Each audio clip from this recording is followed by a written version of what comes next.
Falmouth's cooking is made possible in part by the following. Appliances donated by Crane Appliance.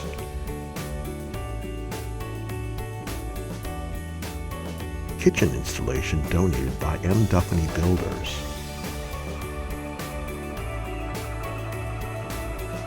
Specialty studio electric and gallery installation donated by David Rogers Electric. Kitchenware donated by Eastman's Hardware.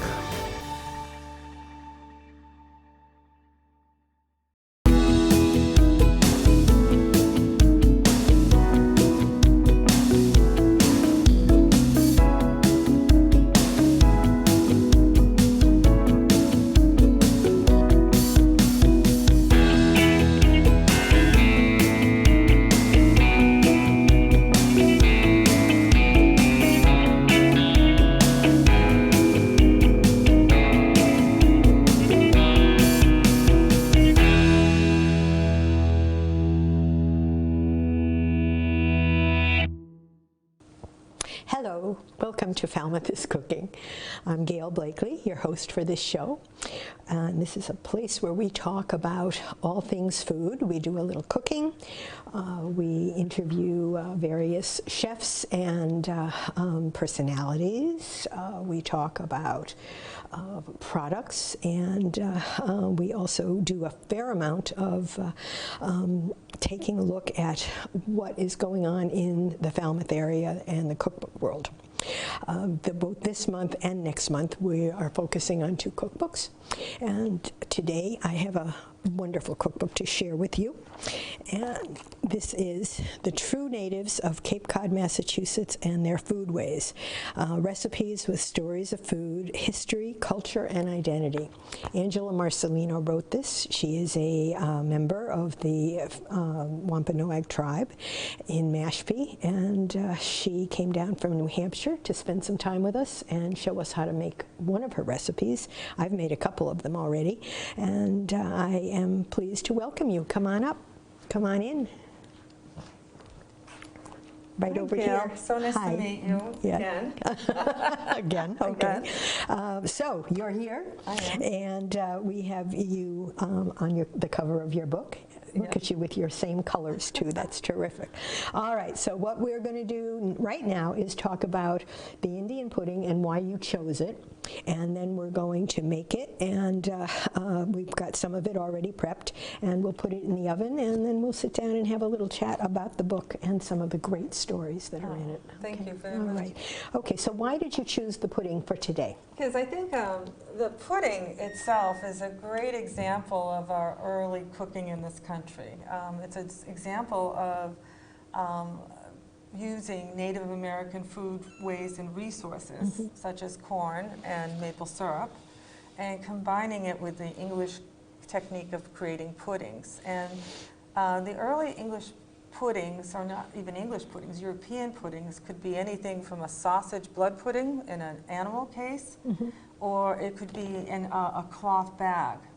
And then it was usually a pudding. An example of pudding would be usually eggs or some sort of a binding agreement to make it congeal. They use rags actually in London. I know it sounds not very appetizing, but people, some people didn't have the luxury of pots and pans. In fact, some of the early custard pies in America were actually made in the gourds of the squash. That makes sense, yes, to bake, right. To bake them, right, because people didn't always have flour. So, like the book, these recipes and the recipes that I was taught very young, they really tell the story of this country, how people got here, how they worked together, and how they created these recipes. It tells you a lot about the timeline of the Americas and what happened here. So I think this is a great recipe, and it tells us a lot about what was happening in the country at the time. So, so we started with 2 cups of heavy cream and 2 cups of whole milk, and we put together our own little double boiler here because we did not have an actual double boiler, so this is just a smaller pan over a larger pan of simmering water, and I think I can even get this out of here now. And as this cooked, we heated the milk and you said don't let it boil. No. And then we added some cornmeal and stirred that for about 15 minutes, right? Yes. Let's talk about the cornmeal. Here's one. Yes. This is the one that I brought from, Dexter's Grist Mill in Sandwich. So this is a very coarse one. And Angela, as she was cooking, thought that it really didn't thicken properly. So you added a little bit of this. And let's just pour this in so people can see the difference, because as soon as you did this, it really the made recipe a difference. Actually So see calls that? for Wow, a very cool. refined cornmeal. And there were cornmeal grits on the Cape. We know the famous one here in Sandwich. And then there's still quite a few cornmeal grits in Rhode Island. And Rhode Island is really known for the Johnny cake or the journey cake. And the journey cake was what the natives or indigenous people in New England, Eastern Woodland people, when they would send out their runners to go to visit other native campsites or to look for new hunting grounds, the Johnny cake, which was made, which is a very ancient food. It's a pancake. It's a pancake, or as known as the journey cake, was made from the cornmeal. And the cornmeal in a little water and some nuts and maybe some dried berries. And it allowed them to sustain for long periods of time when they went to look for new hunting grounds or to take messages to other tribes. Which is where journey comes in. Right, when the journey comes in. Okay. So the cornmeal, the legacy is still the cornmeal grits are in Rhode Island, where they're famous for the white cornmeal in the Johnny cake. I also use the white cornmeal in my fish fry. The white mixed with the yellow cornmeal is very common for the people in Mashpee. They mix the two to do the fish fry. But all things corn are very Native American. Absolutely. And this special recipe really is an example of the combination of Native American agricultural technology and research and a combination of English cooking techniques, which is the pudding, right, itself. The actual, okay, so what we have here now is the cornmeal that we stirred for about 15 minutes, and then we put in a half a cup of molasses and let it sit for about 20-25 minutes, I think. Yes. And now it's still warm, so I added the butter, and as I mentioned before, I think, if not, you'll be seeing it. The recipe will be shown on the screen of the show. And we are going to mix in the butter, and then we're going to add the rest of the ingredients and pour them into a pan to bake in the oven. So this is half a cup of dark corn syrup, and a quarter of a cup of maple syrup. Yeah, and you can see that beautiful rich brown color. And the maple syrup, of course, an indigenous product as well. And a lot of these, when the cornmeal was much more attainable in the early days of cooking than flour, it was very hard for them to get flour on the ships. So they had to substitute with local ingredients quite a bit. Next is vanilla. Right. We're using a really nice vanilla here. This is the one, you can see it, with a fair amount of vanilla bean in it, and also a little bit of sugar. I gave it to you to taste. It's beautiful, thank you. It's wonderful. Yeah, beautiful, it really yeah. is. Let me scrape out some of this. You're a baker. You know, I really admire bakers. I do. I have baker friends. I told her the story. I never cared for Indian pudding. I'd have it as a child at Daniel Webster Inn. Yeah. And I never cared for it. No offense to Daniel Webster Inn. It's a beautiful establishment. But anyways, long story short, I had it at a tribal event. My friend made it. And when she made it, I adored it. So, you know, she made the real deal. So that's what we're doing today. We're making the real deal. We're making the real deal. All right. Then we have some spices. We have cinnamon. Yes. We have a little salt and sugar, just a teaspoon each of granulated sugar, and I think half a teaspoon of cinnamon and nutmeg? Nutmeg. No, not yet. We got the nutmeg Oh, over okay. there. Ginger. Yes, and ginger. Which these are all those Yeah. spices that came to us. Very in English this spices. country. Yeah, Yes, very definitely. old English spices. And it tells a lot about this country. You know, when they first came here, they were desperately looking for areas to attain more spices. Spices were a very wealthy shipment. Absolutely. And they were constantly on the Europeans looking for other areas to grow those spices. The nutmeg grows in India, East India, and the Indian Islands. Malaysia now is the primary source of nutmeg really? right now. But nutmeg, the history of nutmeg in this country is kind of complicated. They call Connecticut the nutmeg state because nutmeg was so expensive at the time that there were a few unscrupulous people in Connecticut that were creating imitation nutmeg seeds. Show us one of your seeds. I'm laughing because I grew up in Connecticut. I never knew this. They were and what they were doing is they were selling them to people. Sniff. Oh my God, yeah. It's And they were wonderful. selling them to people. And And it was fake. It was fake. They were making them out of wood. So that's Oh, why my it's known goodness. as the nutmeg state. All right. Yeah. And the Very cheating funny. state. And the cheating state, yeah. Not Here's nice. whole nutmeg. Makes a big difference. Yeah, in, yeah, thank you. in what you use. Yeah. I love it in the fresh nutmeg, but I Yeah. also have the other that I keep at home Yeah. for Yeah. when I don't have Yeah.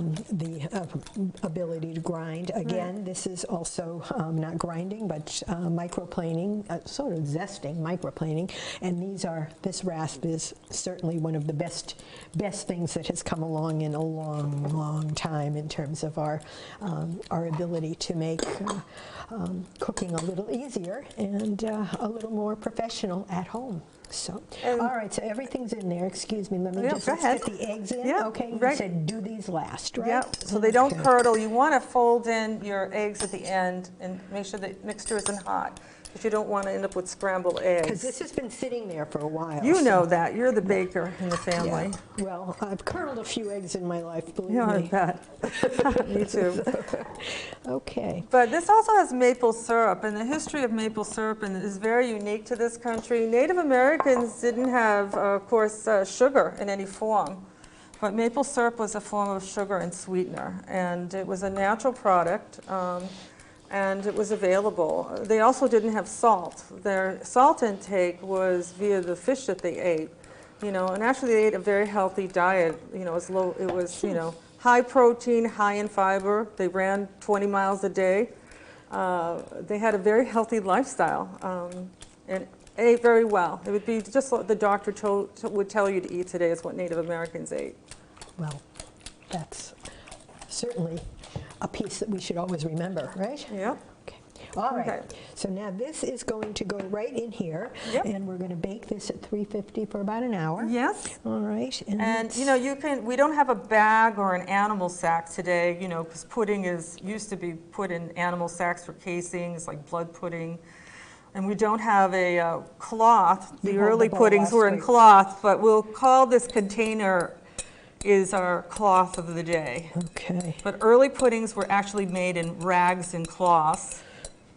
And suspended. yep, and suspended. over the fire. Yep, All right. and binding ingredients to help it congeal. So Okay. a lot of the things we make in early New England cooking is our puddings. It's an English technique combined with Native American resources. All right, and that's going into the Yeah. 350 oven. Yep. Okay. And it's 2:30, so that should be out Yeah. after we're done with our little talk. Yeah. And I think what we're going to do now is just show you the magic of television, sort of. Because here we have one that we can sample. This is made by Angela. This is the real deal, right? Yeah, yeah. So, cool. And I love the spices in this. I love the ginger. This is very English spices. It's very strong. It's kind of pungent. But it's really modified by the Excuse me. beautiful cream and the egg and all those rich foods. How about getting your glass there? Yeah. And We're going to try a little bit. we're gonna Yeah. try a little bit. Yeah. And it looks wonderful. Yeah. Go ahead. And some people serve it with ice cream. We could eat this for breakfast, right? I would eat this all the time if I was allowed to. It's beautiful. Really lovely. Oh, We're happy. Very, very happy. that's really good. Isn't it good? It's so much better when you make it at home. It doesn't need ice cream, No. although ice cream would be, whipped cream would be a nice little treat. This is on a top. huge compliment from you. But, I don't consider myself a baker. Well, this is terrific. I really love it. do too. You're sitting and eating in front of everybody. It's And horrible. I think what it reminds me of is a soft gingerbread cookie. Oh, yeah. The spices just Really nice, yeah. Really nice. Yeah, the fresh nutmeg really hit the spot. Really lovely. All right. Okay. So that's our Indian pudding. Here it is. I bet there's not going to be this amount left afterwards. No. We're going to keep on nibbling. Right. And I think what we're going to do is move over and talk in front of the counter here. Oh, sure. All right? No problem. So stay tuned. We'll be right back. Hi, welcome back. We are now taking a closer look at this marvelous book, Angela Marcellino. Thank you again for joining me. I am going to read perhaps one of my very most favorite stories in the world, and I'm a reader. I've been reading for like 70 years, so I know a lot of stories, but this one is really terrific. I'm going to start with this and then let you do most of the talking from then on out, okay? So this is the legend of Turtle Island. Once upon a time, say some indigenous oral histories, Sky Woman fell to earth when it was all oceans. To save her from drowning, several animals tried to bring up dirt from the sea bottom that would create land. A muskrat finally succeeded, placing a patch of dirt on the turtle's back. That dirt grew to become the North American continent, North American continent with all of its vast forests and abundant wildlife. The Wampanoags of Massachusetts are known as the people of the first light because they were the first to witness the sun rising from the eastern coastline. And Angela's recipes are connected to your cultural heritage, way back to that muskrat. And the stories are told through the recipes and through your recollections. And that's what I thought was a really nice part of this book. It's not just a collection of recipes, it tells its own story. And you should be lauded for telling that story. Oh, thank you. That's so lovely of you. So let's move on to why did you decide to do this cookbook? What was your push for it? Well, I think it started back when most Native Americans have a very powerful tribal obligation. It's very hard to explain the Native American, or I would prefer to call us indigenous experience. A tribe means a group of people that are all genetically linked. We have 2,700 members tentatively. It's probably more now in our tribe, and we are all related. And it's a very unusual situation in this day and age, but we are all related. And as a child, many of us were really aware of our obligation to this group of people.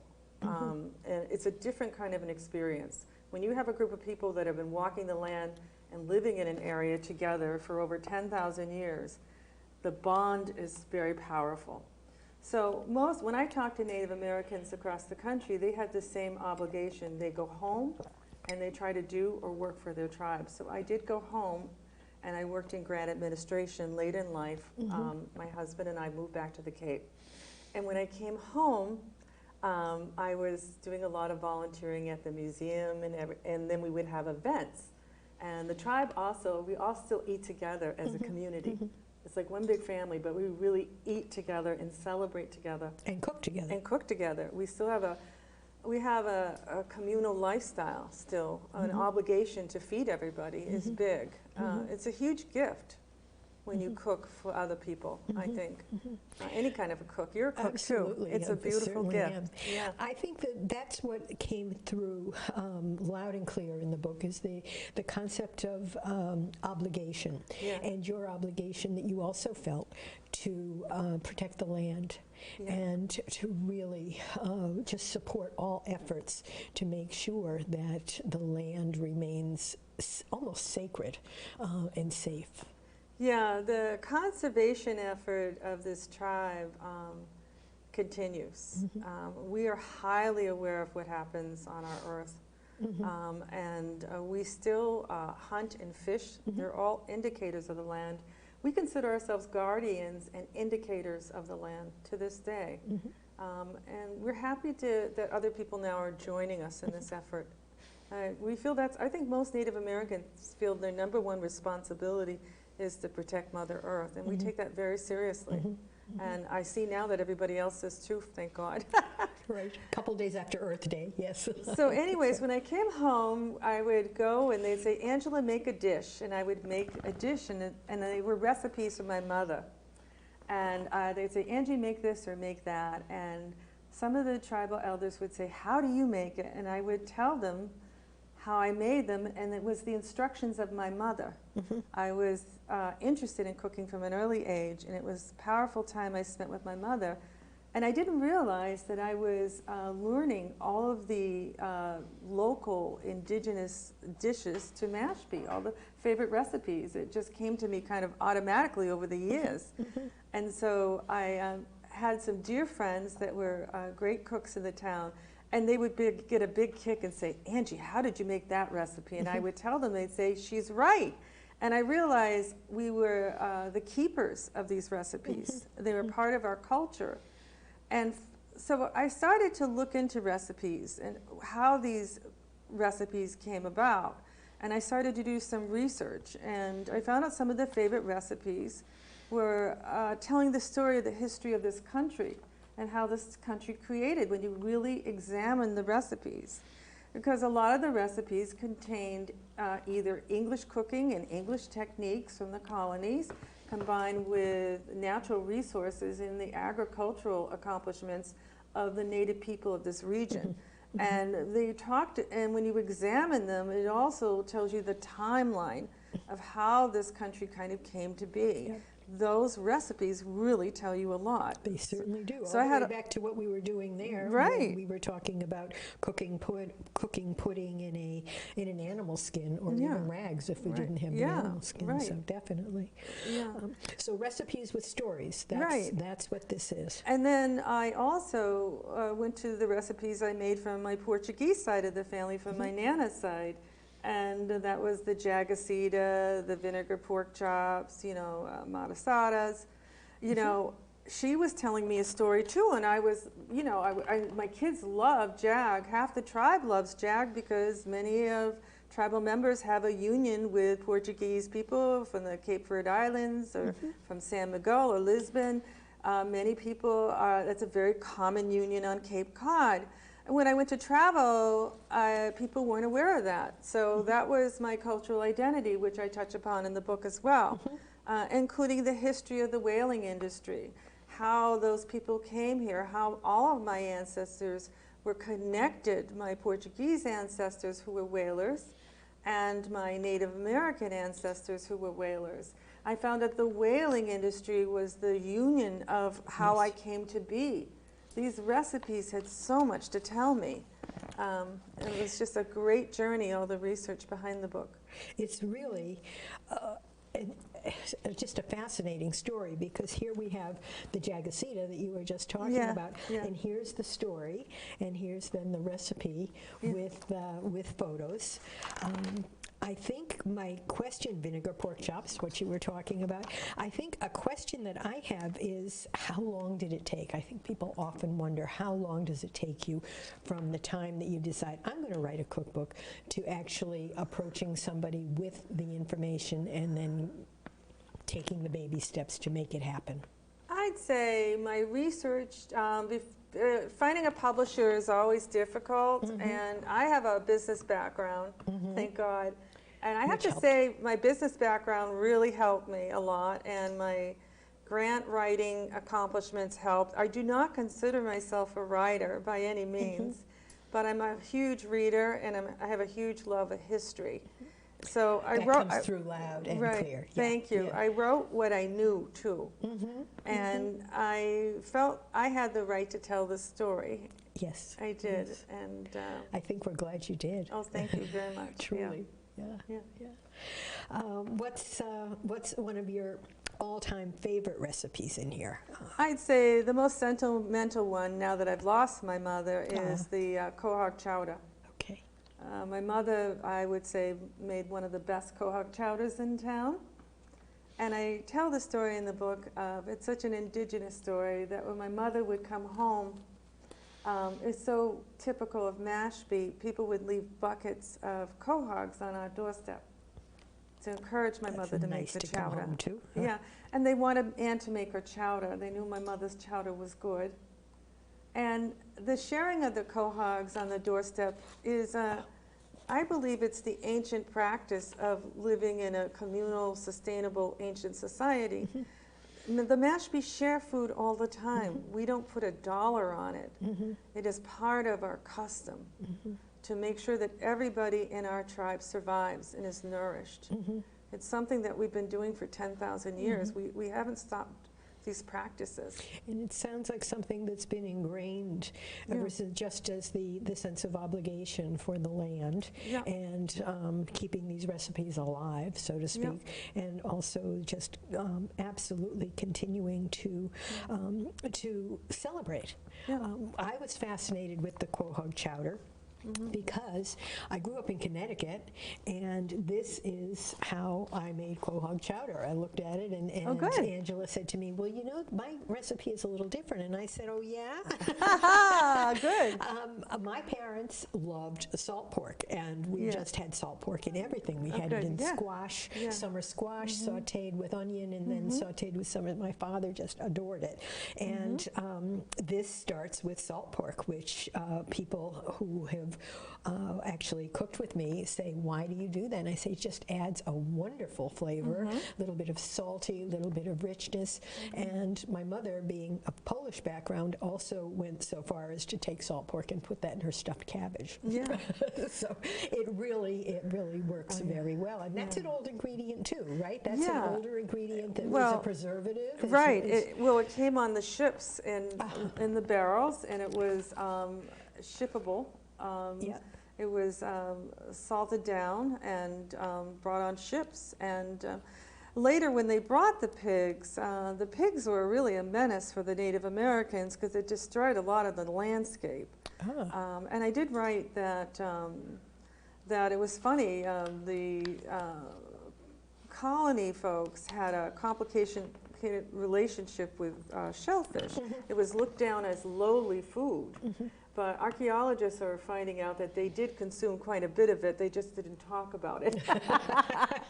But it's very interesting. They actually saved a lot of the shellfish, including lobster, which they looked down on. They saved that for the slaves and for their pigs. They refused to publicly eat it. But now in the 1800s, lobster became a delicacy. But the Wampanoags, they survived on the quahogs. The quahogs the shell creates a beautiful natural oven, and they would throw it on the fires on the beaches as they harvested. They worked 8 hours a day harvesting and hunting and preserving food. There was no downtime for ancient Wampanoags. The quahog was a miracle food. It was full of protein and fat. They would throw the quahog, and salty, and the salt, sodium, and they would throw the beautiful quahog on the hot fire, instant oven, and it would pop open, and you have your protein right there as you move. We never stopped moving. Native Americans never stopped moving. We were fit, trim, tall, running the woods, hunting all day. The quahog was a miracle food. It really was. And it's incorporated also into the traditional Mashpee clam bake. Oh, yeah. Very much so. It has a sweet taste to it, but it's very tough. So it's used grounded more so than cooked whole. I mean, we'll eat it whole. I eat raw whole, no problem. It's so sweet and delicious. With chimichurri sauce. That's good. Oh no, I love it that way. See how things just sort of move on. My mother and her stuffed cabbage and salt pork and quahogs with chimichurri sauce. Cool. Cool. That's great. Tell me a little bit about clam bakes and how clam bakes are sort of, not sort of, but definitely a celebratory meal. But do you remember them from being very young? Yeah, preparing the them? Peters family, our family, always had our old summer clam bakes, and it was a big tradition. People would, it was about powwow, and which is our annual family super reunion in July. Powwow means a group of people getting together and celebrating our culture, our dance, our drums. It's a kind of a spiritual time, and it's family time. And for years, we would put together family clam bakes. We would go down to the bay here and dig up the quahogs with our feet and gather them. It was a big family event, the children. And then people have to watch the clam bake during the course of the day. So someone always had to stay back from the powwow to watch the clam bake. The chowder was made ahead of time to feed our guests and our clam bake helpers.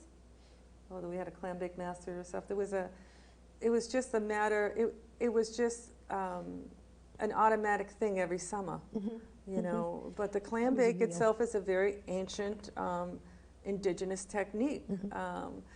They put the food under the earth in the ground with the hot stoves and the seaweed, and they steam it up. It is a very ancient indigenous technique. Very different than putting our Indian pudding in the oven Yes. at 350. It is. Right. Yeah. Okay. Tell me more, if you would, a couple more questions I have about the importance of using the word indigenous. I prefer to, I do use the word Native American only because people are educated to it. And sometimes you have to still share language. You know, language is ongoing. I prefer to use the word indigenous because it really describes who we are, because we are one with the land. We are connected to the land. We feel that. It is a huge deal. We don't feel we own the land. We feel we are guardians of the land. You know, the land is something we are here to protect. So I think indigenous really speaks to who we are as people. Okay. And I think what comes through again to me is the wonderful combination of, it's almost like a quilt of all of your backgrounds, the Azores, the Portuguese part, the indigenous pieces as well. Really amazing. Thank you. Amazing. Yeah. Really amazing. All right, I think that we are probably going to hold this up one more time for people and make sure you get this. The book is available where? Let's talk about that. Barnes & Nobles, Okay. Amazon Prime and Okay. Amazon, Okay. Walmart. I can't think of everything right now. Okay, Yeah. but certainly your website is also going to be on screen so people can Yes. reach you via Yes. your website. Yes. You're going to actually be coming to Highfield Oh, yes. Hall and Thank you. Gardens Yes. this fall. Yeah. We're going to be doing a class, well, we'll do a book signing in August. Right. But then I'm really excited about November 2nd, Wampanoag Thanksgiving, and what really happened. Oh, I think yeah. that's going to be Yeah. a really fun class. Yeah, So it I is. thank Yeah, you for thank you being so here. much. Yeah. And I think that's it for today. Visit us again, please, where we'll be talking about more recipes and cookbooks and local stuff in Falmouth. Thank you. This was an absolute treat. Oh, thank you too, Gail, for Thanks. having me. I really appreciate it.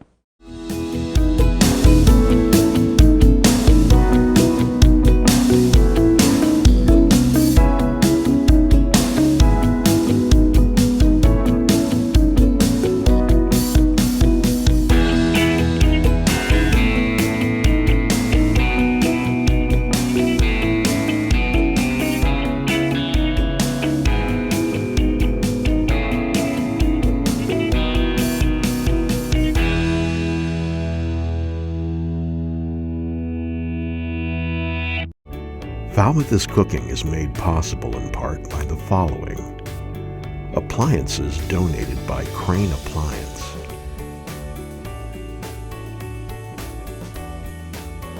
Kitchen installation donated by M. Duffany Builders.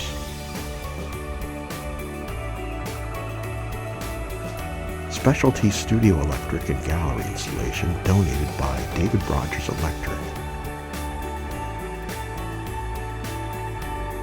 Kitchenware donated by Eastman's Hardware.